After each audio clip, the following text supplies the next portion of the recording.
1 से 10 तक जिसको वर्ग याद होगा, इस तरह का संख्या हो का वर्ग आराम से निकाल सकते हैं। एक बार थोड़ा सा ध्यान से देखिए हम कैसे वर्ग निकाल रहे हैं और आप आराम से निकाल सकते हैं। सबसे पहले तो आपको 1 से 10 तक याद है? याद है 10 तक? 1 का, 2 का, 3 का, 4 का, 5 का, 6 का, 7 का, 8 का, 9 का, 10 का, 100। ये याद है? आप ध्यान दीजिए। 5 का वर्ग 25, ये तो याद है। इसमें ध्यान दीजिए। 5 का वर्ग 25। आइए क्या देख रहे हैं? 1। 1 के बाद नेक्स्ट डिजिट क्या आता है? काउंटिंग में 2, और 1 और 2 का गुना कर दो तो 2। फिर 5 का वर्ग 25। क्रम में 2 के बाद कितना आता है? 3। 2 तिया 5 का 25, 5 का 25, 5 का 25, 5 का 25, 5 का 25, 25 और 25, यहाँ भी 25। अब ध्यान फिर से दीजिए। अगर 3 के बाद नंबर कौन सा आता है? 4। इंटू कर देते कितना होता? 12, 20, 4 बचे 20, 30, 7 42, 8 7 9 8 9 10, 11 से गुना करेंगे 110।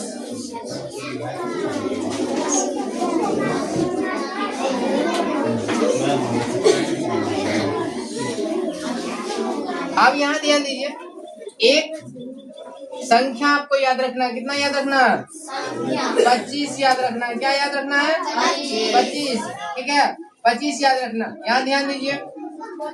1 का वर्ग आता है, 1 का वर्ग आता है 1, तो हम उसे डबल डिजिट बनाने के लिए हम क्या करेंगे? 0 और 1 लिख देंगे। 0 और 1 लिख देंगे। आप सोचिए कि 25 50 से कितना बड़ा है?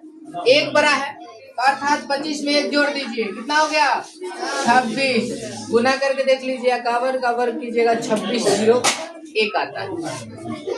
फिर इसी तरह से 2 का वर्ग करेंगे, कितना हो गया? 4। हम डबल डिजिट पुराने के लिए क्या करेंगे? 0 ले लेंगे। ठीक है, अब देखो 50 से कितना बड़ा है? 2। 2 बड़ा है, इसमें 2 जोड़ देंगे, हो जाएगा 27। हो गया। फिर 3 का वर्ग करेंगे तो 0 और 9 न होगा। 9 हो गया। कितना बड़ा है? 3। इधर कितना हो गया? 28। फिर 4 का वर्ग 16। ठीक है, कितना बड़ा है? 4 जोड़ दो 30। अब तो फिर 55 तो है ही है। 25 5 30। 6 का वर्ग 36। कितना बड़ा है? 6 बड़ा है। 50 से 6 जोड़ दीजिए इसमें 31। ठीक है, 7 7 49, 7 इसमें जोड़ेंगे कितना हो जाएगा? 32। 8 का 64, 8 इसमें जोड़ देंगे 33। कोई दिक्कत, कोई परेशानी, कोई तकलीफ, कोई कष्ट, कोई पीड़ा, कोई परेशानी? सब ठीक ना? देखिए ऐसे ही वर्ग निकलता है।